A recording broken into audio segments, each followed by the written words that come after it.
বাংলাদেশি শ্রমিকদের জন্য ভিসা বন্ধ করেছে সংযুক্ত আরব আমিরাত। অনির্দিষ্টকালের জন্য এই ভিসা বন্ধ থাকবে। গেল রোববার এই সিদ্ধান্ত নেয় দেশটি।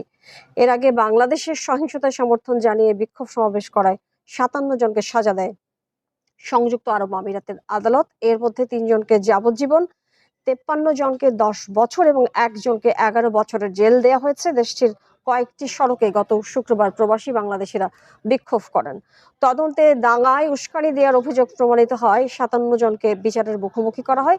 সাজা শেষে তাদের দেশে ফিরিয়ে দেওয়া হবে। আরব আমিরাতে অনুমতি ছাড়া বিক্ষোভ সমাবেশ নিষিদ্ধ। এদিকে এবছর সৌদি আরবকে পেছনে ফেলে প্রবাসী আয় শীর্ষে উঠে আসে সংযুক্ত আরব আমিরাত। গেল অর্থ বছরে দেশটি থেকে $459 কোটি রেমিটেন্স পাঠিয়েছেন প্রবাসীরা, যা আগের বছরের চেয়ে 53% বেশি।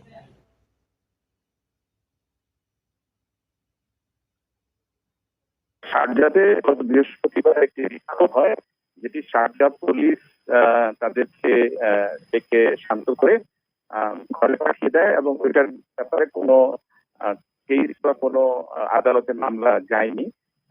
পরের দিন বাংলাদেশ কনসুলেটে একটি বড় ধরনের মিটিং হয়। কনসুল জেনারেল নিরাপত্তা তার সহযোগীদের নিয়ে মিটিং করেন এবং সেখান থেকে জানা যায় যে শারজাতে একটি মিছিল হয়েছিল, কিন্তু সেই দিন শুক্রবার রাতে সন্ধ্যায় আবার দুবাইতে একটি মিছিল বের হয় এবং এই মিছিল থেকে মোটামুটি ভাবে এদেশের সরকার অত্যন্ত বড় ধরনের একটি ঝুঁকি হিসেবে নিয়ে এটার বিরুদ্ধে আইনানুগ ব্যবস্থা গ্রহণ করেন এবং গ্রেফতার শুরু করেন। নাশকতা করার জন্য অর্থায়ন